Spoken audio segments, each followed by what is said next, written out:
as you begin to gather your influence, as you begin to climb the ladder in your role as a software engineer, if you move into the management track especially, this episode is directly geared for you to avoid one of the biggest mistakes that you can make as a technical leader. It's very simple to fall into this trap, and I want to help you avoid it. And I want to give you the alternate path that you need to take instead in today's episode. My name is Jonathan Cottrell. You're listening to Developer Tea, and my goal on this show is to help driven developers like you find clarity, perspective, and purpose in their careers. You may believe, and you may even have seen, an engineering leader do this thing. You may believe it's the right thing to do, and that picture looks like this. Your tech lead keeps tabs on everything. They know all of the implementation details. They know every tool in the stack. They are unequivocally a master of the craft. And anything that goes into production, they have laid eyes on.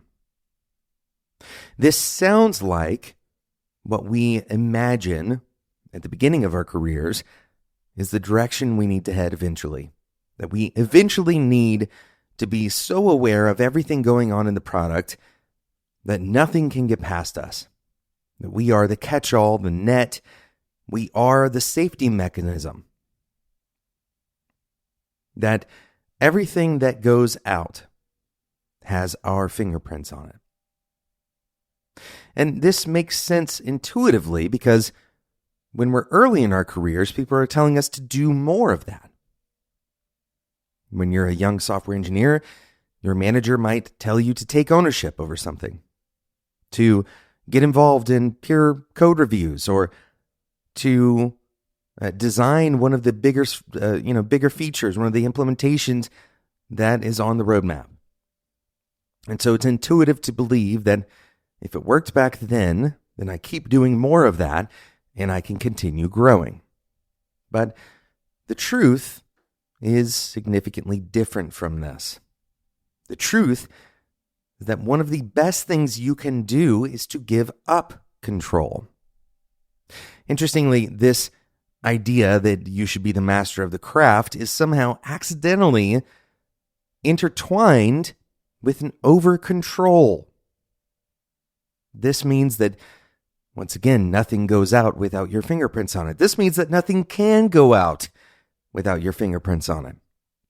If the team gets used to you being the only subject matter expert or you being the only technical master on the team, then they will become dependent on you. This will slow your team down. This will mean that you have less freedom than you used to have. This will mean that you have less autonomy and more stress. Ultimately, is an unsustainable route towards leadership. Some people do walk this pathway, but they tend to pay for it in the long run. And so this is why I say it is one of the most critical mistakes that you can make, one of the biggest pitfalls you can step into as a tech leader. So what is the alternative option? If you're not going towards control, you're not just ignoring it. You're actually going definitively the opposite direction. This is one of the rare circumstances where your counterintuitive response is actually the correct one.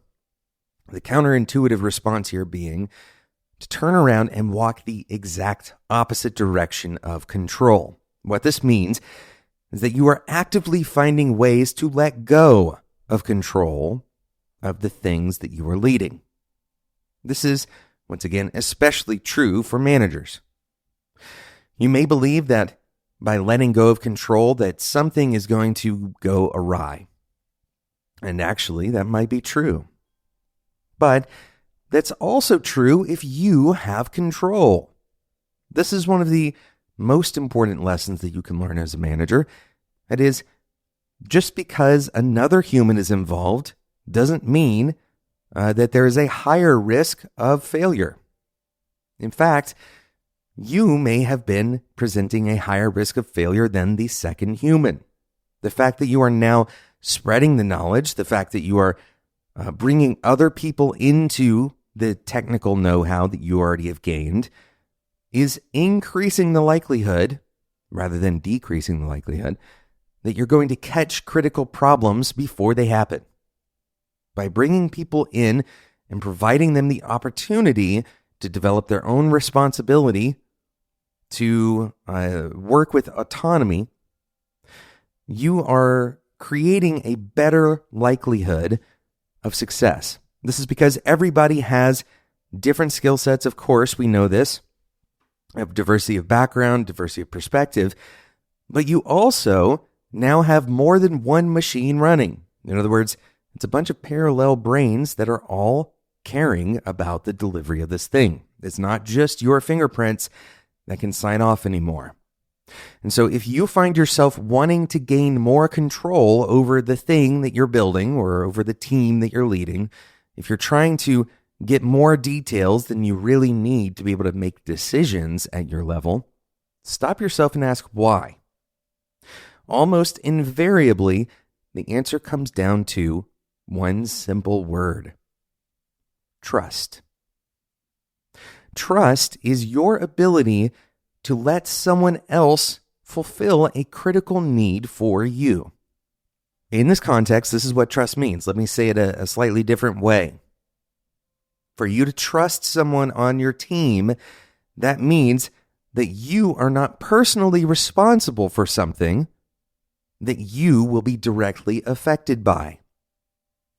You are allowing another person to take responsibility for something that will affect you directly.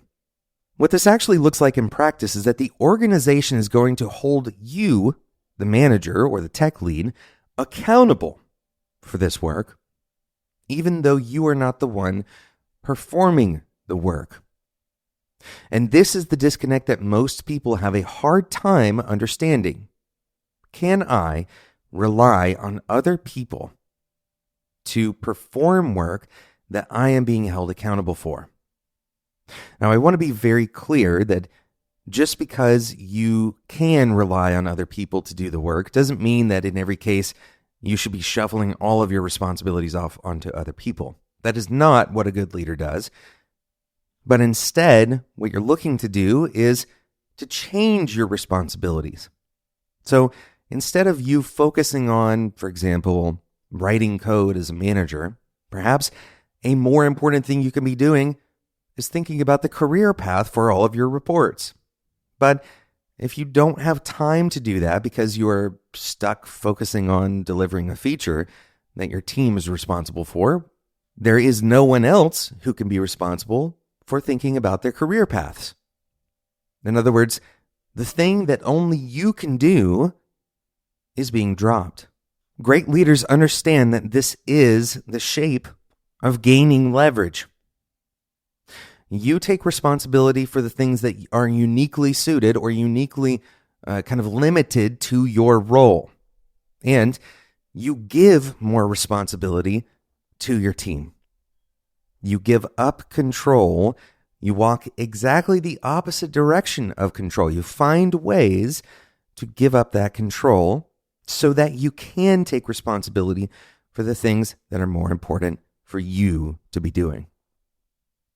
Thanks so much for listening to today's episode of Developer Tea. I hope this will help you start to think about what it means to be an engineering leader. If you're not following this, and I challenge you to think about what your relationship is with control, in particular, control and trust on your team.